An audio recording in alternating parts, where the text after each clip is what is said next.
Now we have a moderated panel featuring Paul Summergrad, Dr. Paul, and Dr. Thomas Insel. And it's going to be moderated by George Goldsmith. So I'm going to introduce George, and then he's going to introduce the panelists. George Goldsmith, interesting moderator here. George Goldsmith has spent, and no relation, has spent most of his life creating companies that help people work across the different boundaries that separate us as individuals and organizations. His early training and experience was a multidisciplinary blending of cognitive psychology, clinical psychology, and computer science. He's co-founder and chairman of Compass Pathways, a healthcare company dedicated to accelerating patient access to evidence-based innovation in mental health and well-being. He's also chairman and founder of Tapestry Networks, an organization committed to improving leadership performance and governance effectiveness in regulated sectors. Quite relevant here. Earlier in his career, his first company, the Human Interface Group, a pioneer in collaborative software, was acquired by Lotus Development, and so George led the Lotus Institute and created software and services to support high-performance distributed teamwork. George then created Tomorrow Lab, which provided strategic guidance to internet businesses in the late 90s. At the same time, he became a senior advisor to McKinsey & Company, the largest finance consulting firm at the time, eventually joined McKinsey as CEO of Tomorrow Lab at McKinsey. Subsequently, as a member of Young Presidents Organization, its International Board of Directors, he founded YPO Networks. He lives in London with his wife and Compass co-founder, Ekaterina Malyavskaya, MD. So I will turn the floor over now to George, who's going to take over and introduce. Thank you for joining us. Hi, everyone.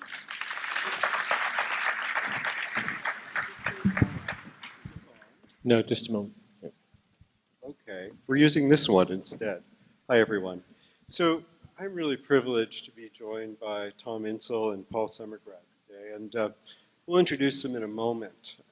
When Rick and I first spoke about this panel, it must have been almost a year ago, and we kind of had this question: would it be possible to get Tom and Paul to talk about the future of psychiatry and to really look at this question of, is there a future for, thank you, okay, I respond to coaching, it's good, is there a future for psychedelic psychiatry?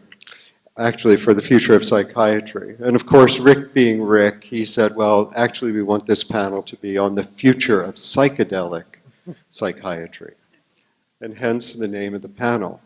However, as we started talking more and more about this, we realized that maybe the panel was just a little over-optimistic in its title. And maybe what we should really spend our time on is the following, which is making the case for the future of psychedelic psychiatry. Because that's really where we are on this journey. And I guess it's okay to use a journey metaphor in this room. Does that work? Okay, just checking. I think this has been a really big period for us over the last couple of years, this community of developing more rigorous science, more publications, more academic involvement.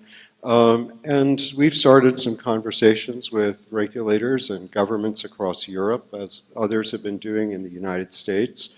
And I think it's really getting to be an interesting time for this whole field. So what I want to do today is just give you a sense of where we're going to go and the terrain we'll cover in a conversation, right? This is just a conversation about where are we on this journey and how are we going to take the next steps. And the way we're thinking about this re-emergent field is it's at an important juncture. There are promising early results, but they're very early results from the perspective of patient access.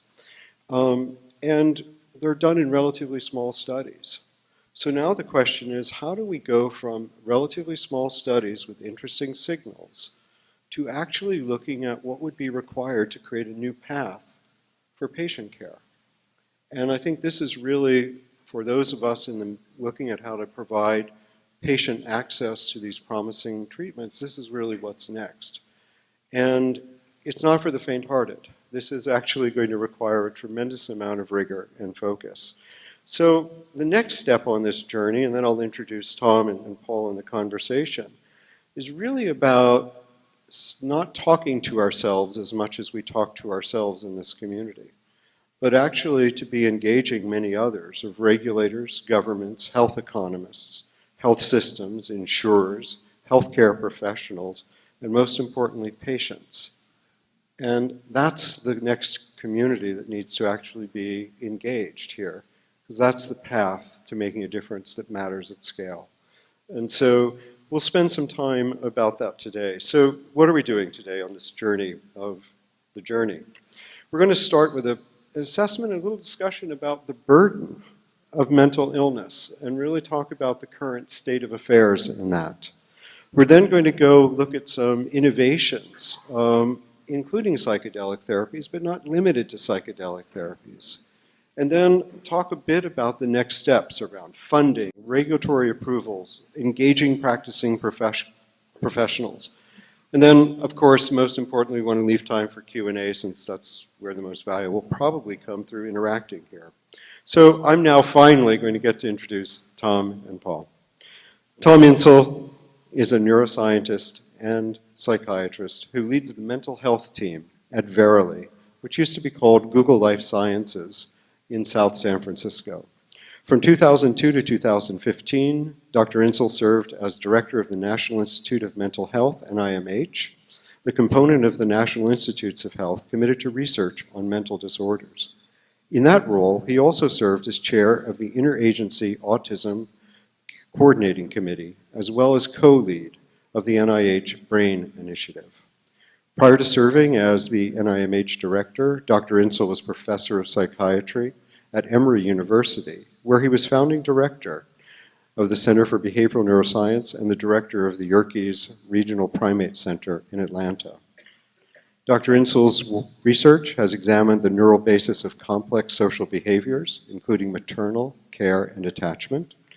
He's a member of the National Academy of Medicine, has received numerous national and international awards, and served in several leadership roles at NIH. Thank you, Tom, for coming. Paul Summergrad is the Dr. Francis S. Arkin Professor and Chairman of the Department of Psychiatry and Professor of Medicine at Tufts University School of Medicine and Psychiatrist in Chief at Tufts Medical Center. Dr. Summergrad served as the 141st President of the American Psychiatric Association and is a past President of the American Association of Chairs of Departments of Psychiatry. Dr. Summergrad previously served as Chief of Inpatient Psychiatric Services at Massachusetts General Hospital from 1987 to 1998 and is Associate Professor of Psychiatry at Harvard Medical School. An international leader in medical psychiatric illness and care, Dr. Summergrad's research focuses on mood disorders, medical psychiatric illness, and health system design. He has published extensively with over 100 peer-reviewed publications, books, book chapters, and other communications. A sought-after speaker, educator, and consultant, he has served as a visiting professor and has given invited lectures throughout the United States and internationally. He completed his training in internal medicine at Boston City Hospital and Boston University School of Medicine, and in psychiatry at Mass General Hospital and Harvard Medical School, where he was chief resident and a clinical fellow in psychiatry. Well, you can tell that these are really highly accomplished individuals who I think are really leading lights in thinking about what is this world of psychiatry? What is the world of mental health need? And how do we get started in understanding this journey ahead of us? So I thought we'd get started actually by talking about where are we right now? What's the current state of affairs in mental health and mental health care? And when we talked a bit about this in planning the discussion, we said, well, one of the things that was pretty interesting was a recent World Economic Forum Harvard report on NCDs, non-communicable diseases. And I thought, Paul, you were pretty passionate about this as a changing context. Maybe you could share some of your thoughts, and then we'll turn to Tom for some of his thoughts on the mental health side of that. Thank you. I'd really be glad to, and it's a pleasure to be here. And thanks to Rick Doblin for his kind invitation and putting together this great meeting. So when we think about the burden of mental disorders, mental health conditions, they're really, really quite substantial, and they're growing. And I think one way to think about this is that mental disorders are the preeminent disorders of young people. If you look at people between the ages of 15 and 45, the burden of illness, and ask any parent who's worried about their kid when they're off in college, they're generally not worried about them having a stroke. They're worried about other kinds of situations. So these are common illnesses, common conditions. They are extensive, they're worldwide, and they're growing. And part of the reason they're growing is because as infectious diseases get brought under control, what's left is non-communicable diseases. And among the non-communicable diseases, the greatest burden is actually cardiovascular diseases and mental health disorders. And if you look what happens as countries develop, and you can watch this from sub-Saharan Africa to India to China, when you look at China's burden of disease, it looks very, very much like the United States. Love Mao or hate Mao, he said they were going to get rid of fleas and mosquitoes and waterborne diseases, and they have. But what that's left is a burgeoning realization and recognition that mental health conditions. And this is not only something that affects people's well-being, their happiness, their suffering, the suffering of those around them. It affects economies and affects medical care costs. So medical care costs throughout the world are higher with individuals who have mental disorders, substance use disorders. And the impact on productivity, because people are at the peak of the workforce when many people are suffering with these illnesses, is very, very substantial as well. So this is something which actually, if we look forward, will only increase as the world development shifts and as the great investments that are being done now, for example, by Gates Foundation and others, begin to bring under control malaria and other infectious diseases, waterborne diseases, maternal child health conditions. What will be left is non-communicable diseases. Wow.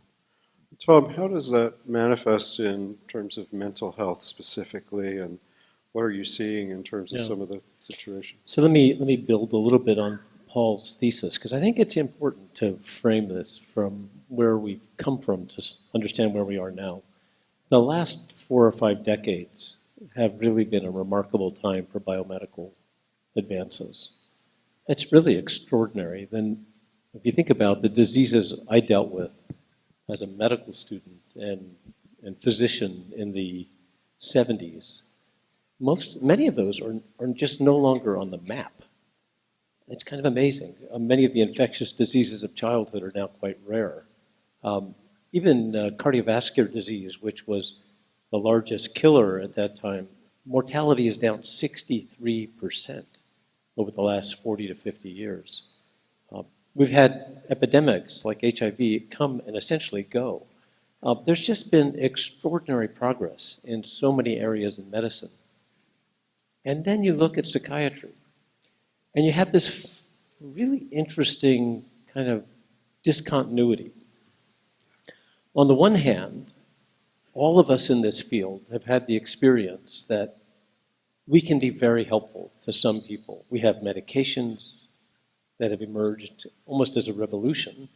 We have psychotherapies, we now have devices. And within a scientific context, each one of those has been amazing in terms of efficacy and even in terms of safety. And many of us have the experience that we're much more helpful today than we were 20 or 30 years ago to patients with similar kinds of problems.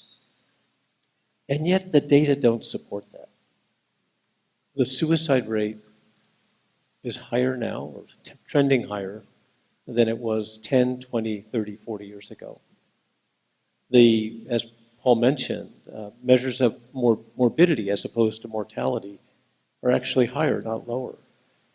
So by public health measures, we're not doing very well.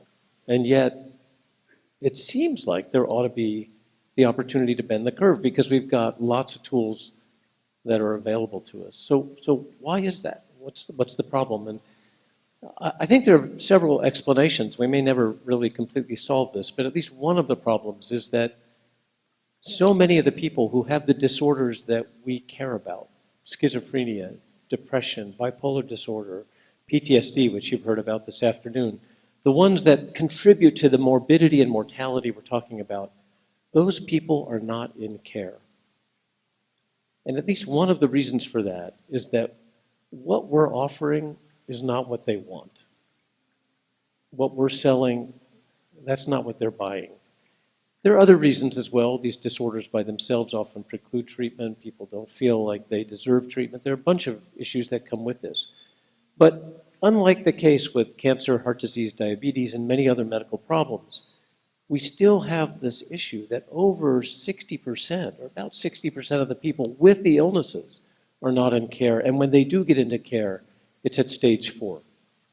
It's when they're in crisis. And in medicine, we don't do very well at stage 4, whether we're talking about cancer, heart disease, or depression. So, long answer to a short question, George, but I think right now you'd have to say, looking at the data, we're not doing so well. In spite of lots of things that we've tried, nothing has really managed to have the impact here that we've seen in infectious diseases, that we've seen in many other parts of medicine.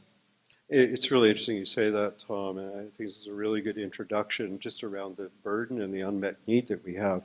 One of the statistics that I was really intrigued by is that the 20-year period following the introduction of Prozac, we saw an 80-fold increase in the sale of psychopharmaceuticals. And we saw a 40-fold increase in the disability cases for mental health. And so if you look at the introduction of almost any other therapy, you have an inverse relationship between the cost of the medicine and the burden of the disease. And that's not happening here. And many people are helped by the tools we have, but not enough, or helped enough, I think.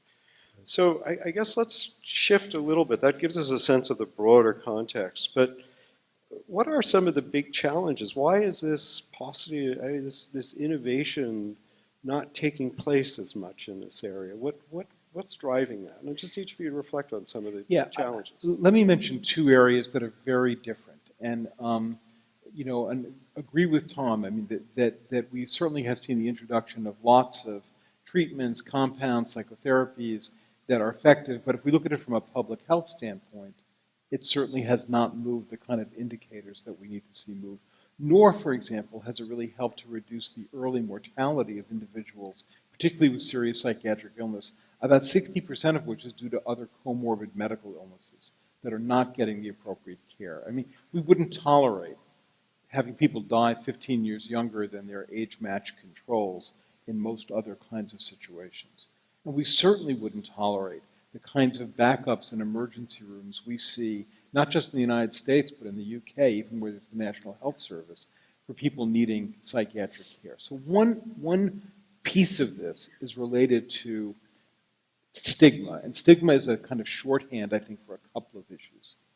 On the one hand, not all suffering, including not all psychological suffering, is psychiatric illness. There are disorders, there are conditions that are quite serious and quite disabling, but there's all sorts of other kinds of suffering, what my Buddhist teachers would call dukkha, the normal suffering of everyday life. And there are existential issues and developmental issues that people deal with. So on the one hand, it becomes a little hard to for people to sometimes separate out, well, what are we really talking about here? Secondly, while on the one side, and we know a lot about this, neurobiologic, genetic, other abnormalities that are associated particularly with serious psychiatric illnesses, from the flip side, these are the most intimate and personal conditions one can have. This is about not one's leg or one's knee or one's arm, but one's self and one's sense of self and one's sense of the world. It's very, very personal. It's very deep. It's very close. And we care deeply as a species about things that are valuable to us. Nobody guards the garbage dump. People guard things that are valuable to them. And we guard our sense of self. So for many people, the notion that one is going to deal with these kinds of problems is one which is not only externally criticized, but internally is challenging. And so that it makes it hard in many ways for society to organize around this care. And there's still a lot of blame that's associated with these conditions. Lincoln, who had severe depression, in 1841 wrote a letter to his law partner's sister, Mary Speed. And in the letter he wrote, and this is true, he was writing about melancholy, which was the 19th century term for depression. He said, "A tendency to melancholy is a misfortune, not a fault. A misfortune, not a fault." But we still too often see these conditions as a fault, and there's a lot of blame. So I think that's one piece of this. The second is it's really, really, really complex and hard scientifically. We don't have the kind of animal models that map well to these conditions. We have the most complex biologic entity that we know of, which is the human brain, which we have not had until really the last 20 or 30 years, the capacity to study in vivo while it's actually working. And you've seen some of this kind of research here, the imaging studies, the genetic studies, and others. So we are unraveling a puzzle that's very, very complex. And then the third piece of that is the mind and all of this are not necessarily identical. And it's at a different level of abstraction.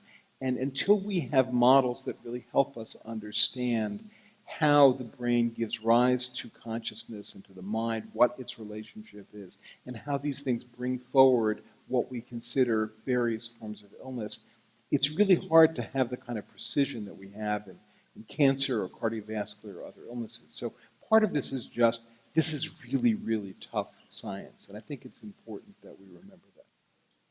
Yeah, I would second most of that. I think there are issues with the questions around innovation. And I think there has been a lot of innovation. I mean, gosh, it's amazing the number of things that have been tried. And there are things that are quite successful within a narrow framework.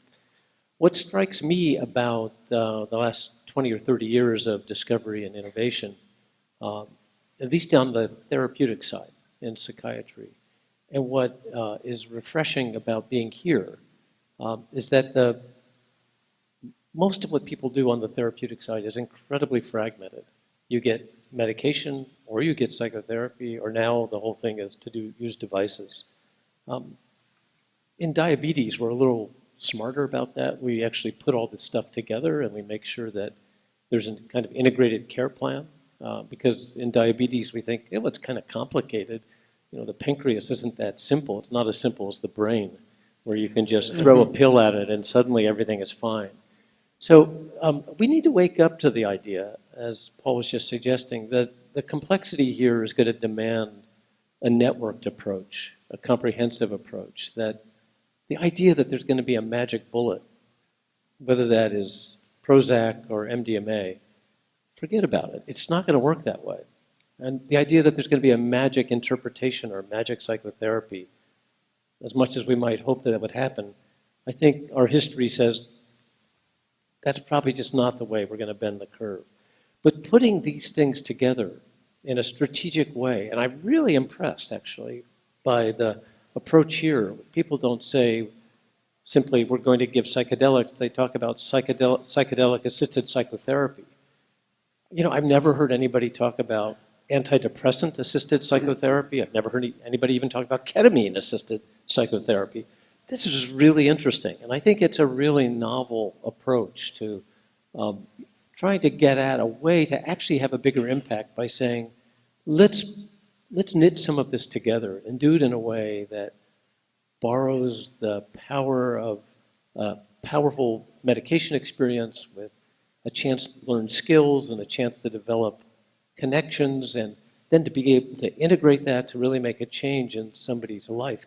Now that's a really different innovation than where we've been.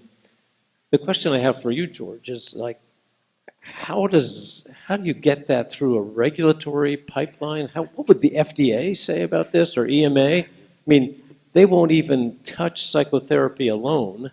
When you add psilocybin or MDMA to psychotherapy, how do you approach that? What is the path forward there? You probably know more about this than anybody on the planet at this point. Well, it's been a long and winding road on this journey. When we first met with the European Medicines Agency, it was a fascinating meeting because what we were told was they were almost waiting. They were waiting for someone to bring this new type of model to them because they know that there's challenges with the current model. They were also really, thank you for that, they were also really interested in this question of, well, we know people are taking these drugs. We know they don't know really what they're taking when they take it quite often. We know that there is benefit for some, but we don't know for whom. And we know that this is being done in an uncontrolled setting with people who have various types of training. So what if we could actually bring those things together, have high quality medicine, clear trading, a way to assess outcomes and to continue to determine how that would progress. And so we actually found that they were incredibly receptive at a conceptual level. Now, the trick is, how do you go from that kind of conceptual understanding to 50 years of we've always done it this way, which is we look at the medicine, and so that's their job. That's actually not just their job, it's what they're legally told they have to do, is look at the effectiveness of the medicine relative to a placebo or some other comparator. So I think that the will is there, but the path is something that we're kind of co-creating. But what I would also say, the world of regulators, and I've spent a lot of time working with regulators and innovation over the past decade, it's not a fixed black box. These are very intelligent people who have come with a commitment to actually look at how to provide this kind of access to innovation and improved care. So my experience of this is almost like the wonderful Oppenheimer quote, which is, when he was asked about the Manhattan Project, he said, well, actually, it's a technically sweet problem that we're all engaged in. And as we've talked to regulators and health system leaders and health ministers, it is a very kind of technically sweet, complex problem that's more interesting than the 14th statin, Me Too, that's coming down the pike. So it's this mix of how do you innovate in regulation. So. And I think, to echo Tom's point, and I think it's important to emphasize, if you look at the work that's been presented here, whether it's in MDMA or it's in psilocybin or it's in other compounds, this is a very, very different model of care. Most care that happens is somebody takes, let's say they have a panic disorder, they have they have a depression, they take a depression, let's say they get antidepressant, they get better, and they're in psychotherapy. Psychotherapy may continue, might not. But in general, most of those patients, especially if they've had recurrent illness, will stay on antidepressants for years, if not longer. This is a model, and the psychotherapy often continues for long periods of time, whether broken up or not.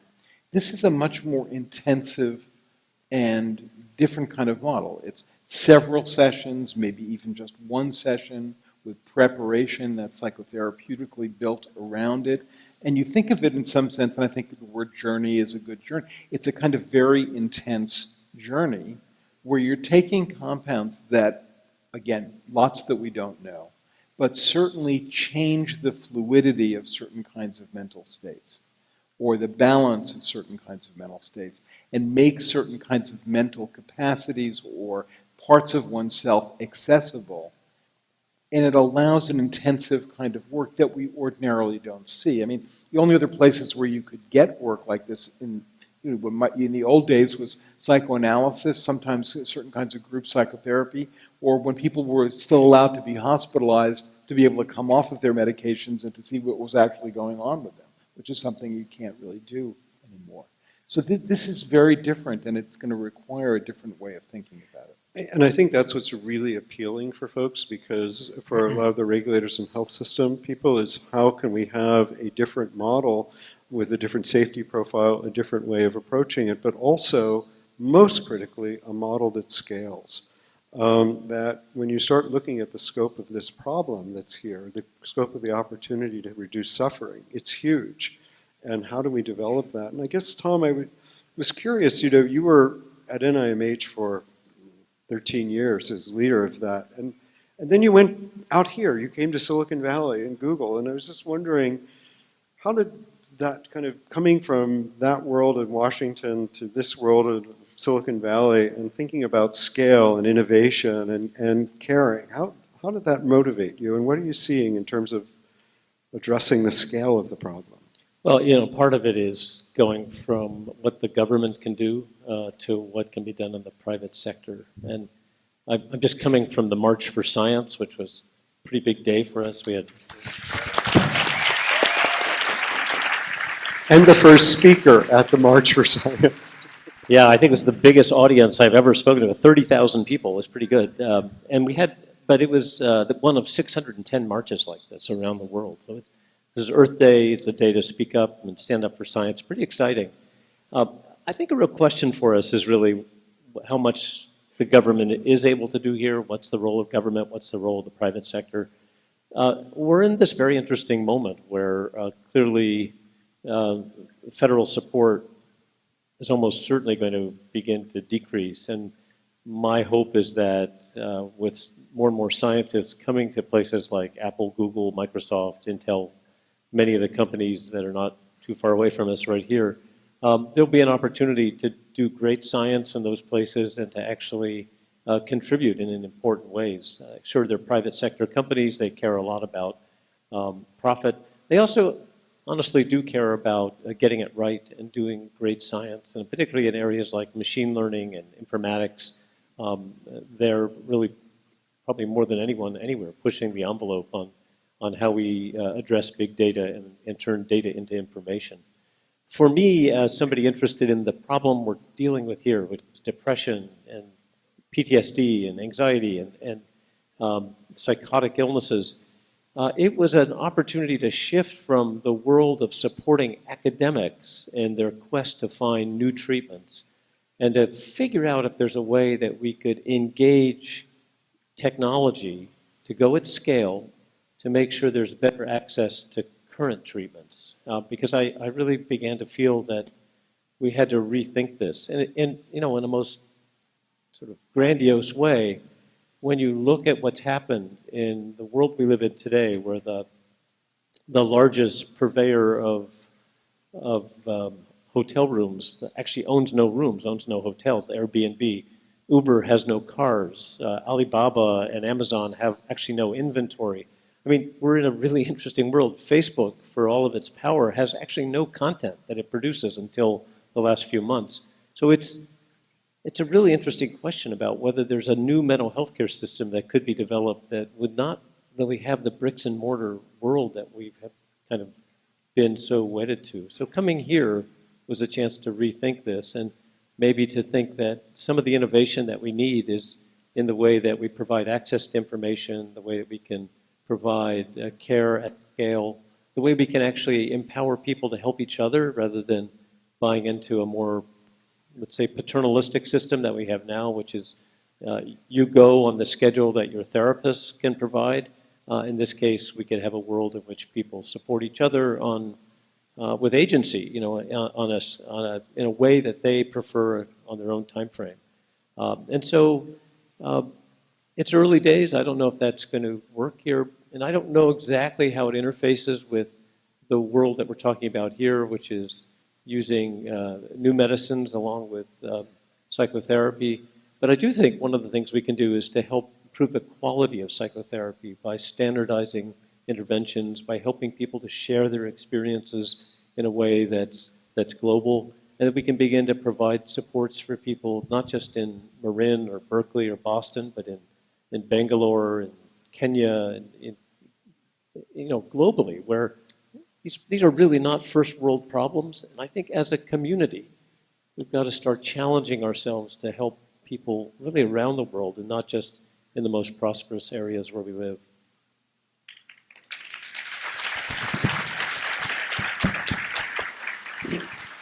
I'm realizing as I looked at my watch that we could go on for a while, but we're not going to go on for as long as we could. So I want to kind of start shifting our view toward this whole question of the substances, but more importantly, this frame, Tom and Paul, around medicine-assisted therapy, where we look at a more integrative model. And one of the big things that we've observed when we talk to health systems is that innovation's terrific. You can push innovation and really drive it, but somebody has to catch it. And somebody has to actually adopt it. And that innovation in the absence of people who are eager to do something different is difficult. Paul, you just came off of president of APA, all the psychiatrists in the United States, and obviously very connected internationally. What do you think the appetite is right now for pulling innovation, and maybe even specifically this type of innovation, and what do we need to demonstrate in order to get there? Yeah, I actually think the appetite, particularly among younger physicians and younger practitioners of all types, is quite high. I mean, what will actually play out? I mean, there's 150 to 200 plus digital mental health startups, many of them based around here. There are lots of young psychiatrists who are involved in startup companies of various kinds, trying to prove the case around one aspect or another of this. But if we think about what it is we're trying to achieve, and again, to Tom's point, this is a global problem. There are 4,000 psychiatrists in all of India, which has a population of 1.2 billion people. There are 6,000 psychiatrists of Indian American extraction in the United States. So the ability to provide services in India, which is rapidly changing the shape and the scope of its mental health system, is going to require different forms of delivery. One leg of that delivery, just like it is in the United States, is the most common place where people get some form of mental health care in the United States is in their general physician's office. And the quality of what's provided there is not great. So one piece of what we have to do is use the workforce that we have, the doctors, the nurses, the psychologists, the therapists, the caregivers of various kinds, to help them focus more on a broad range of behavioral kinds of interventions. Smoking, overweight, lack of exercise, things that are going to affect chronic disease, but also are going to affect mental health. A second piece is, if we're going to affect the availability of mental health services in Kenya or Uganda or in India even, or China, there's going to need to be other delivery platforms, and some of those are going to have to be in some form digital and scalable, and plus whatever information we get back from that. And then we've got this other interesting topic, which is the one that we're here about, which is these compounds, many of which are certain, some of which are older compounds, some of which have been used in cultures for centuries, if not recently in generations. And how do we approach those both as potential treatments in and of themselves, but also as signals of a different, like the ketamine story, which has proven to be an interesting story, not clear what its efficacy is going to be long term, but it may provide some index of some different pathways that the NIMH, when Tom was there, was very instrumental in funding. And likewise, to what degree can we help these compounds help us begin to understand some things about the way in which we organize the world and our brains? I mean, there's a lot of really interesting neuroimaging studies that are coming out around LSD, around psilocybin, other compounds. Recent study that actually David Nutt, I don't know if he's here, was involved in, and others was around looking at what were the changes in the networks that were activated and the degree to which they overlapped when people were taking LSD, which is this very, very potent 5-HT2A serotonin agonist. And not only what was the change in their level of activity, but what did it correlate with in terms of personal experience? And the highest correlation was with experiences of ego dissolution. That was the marker and interestingly, in the psilocybin studies, the marker that was most correlated, the mediator that was most correlated with response to treatment was mystical experience. So again, this is going to force us to think very, very differently, and it'll also provide us information about how self and other are even organized in the brain. And this is important information, but again, I think right now we're at a point where these are signals. Well, thank you.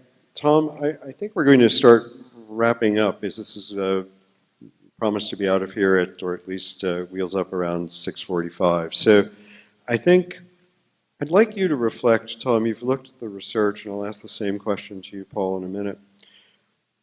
What's your advice for all of the researchers who've been just working diligently, underfunded, quite often, under a lot of constraints?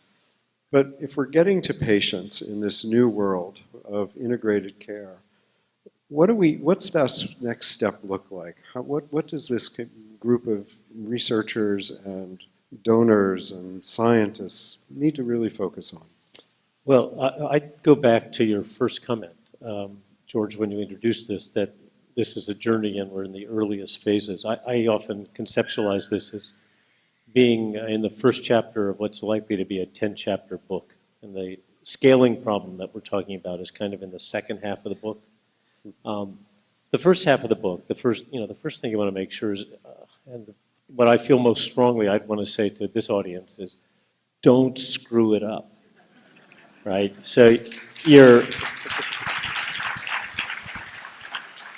no, I mean this really in a very concrete, serious way. There may be a lot of promise here, but it's really easy to forget about issues related to safety, issues related to rigor, issues related to reputational risk. So amazing things have happened already. I mean, when you realize that a drug like thalidomide can be used for multiple myeloma, so it's possible that you can kind of rebrand and make progress in areas where you thought it would have been absolutely impossible. But in this case, and I think our previous speaker, I guess it was Ben who said this a little earlier today, separating out recreational use from what we're talking about here, really important. We're going to have to get really clear about that, and making sure that what's done is done with the highest rigor, with great regard for standards, and with some ability for other people to replicate what you're doing because it's being done with great transparency, and having great measurement. It's going to be really important. All of that stuff, I would encourage you to be more Catholic than the Pope here. You've got to be more rigorous than the people who are working in pharmaceutical companies studying more traditional compounds that aren't controlled. And that's hard, and sometimes that's boring, and sometimes it's expensive and difficult. But the danger of having someone have a really negative experience and not having put everything in place to be able to help them, or to preempt that, or to respond to it, can really poison the well here for everybody. So this stage, early in chapter 1, let's be very mindful of risk and mitigate risk in every which way. I know you don't want to hear that, but that's my advice to you, because it's so easy to mess things up early on before you really even have a chance to prove what the efficacy is going to be here. Thank you, Tom. Paul.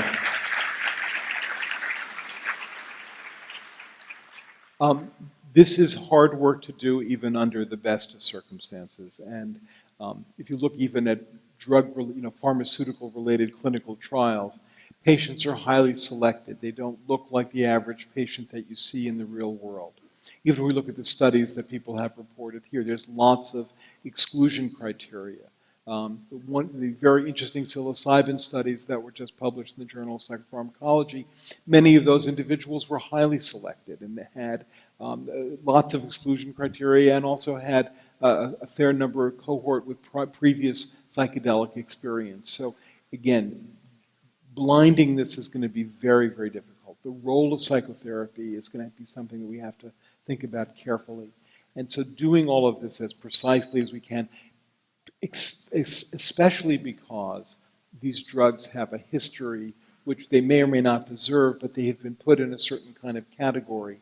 And the resistance to them from lots and lots of forces, people will only be waiting for one mistake or one error to kind of basically wipe all of this away again. So it's going to require very good studies, very, very great rigor, and that's going to mean funding, and it's going to mean significant funding. Thank you for that. I think it is going to mean significant funding.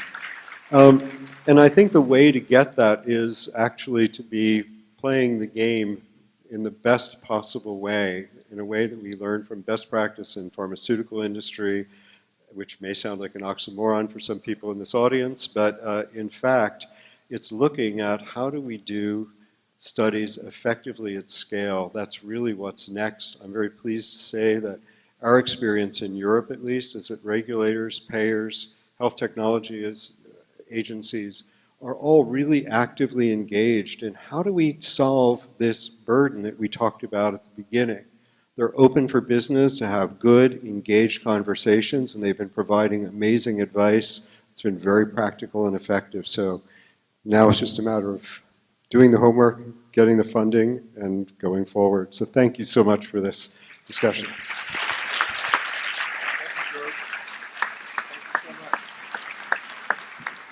Will you help me thank George and the panelists, Dr. Insel, and Paul Summergrad, Dr. Summergrad. Thank you so much for joining us.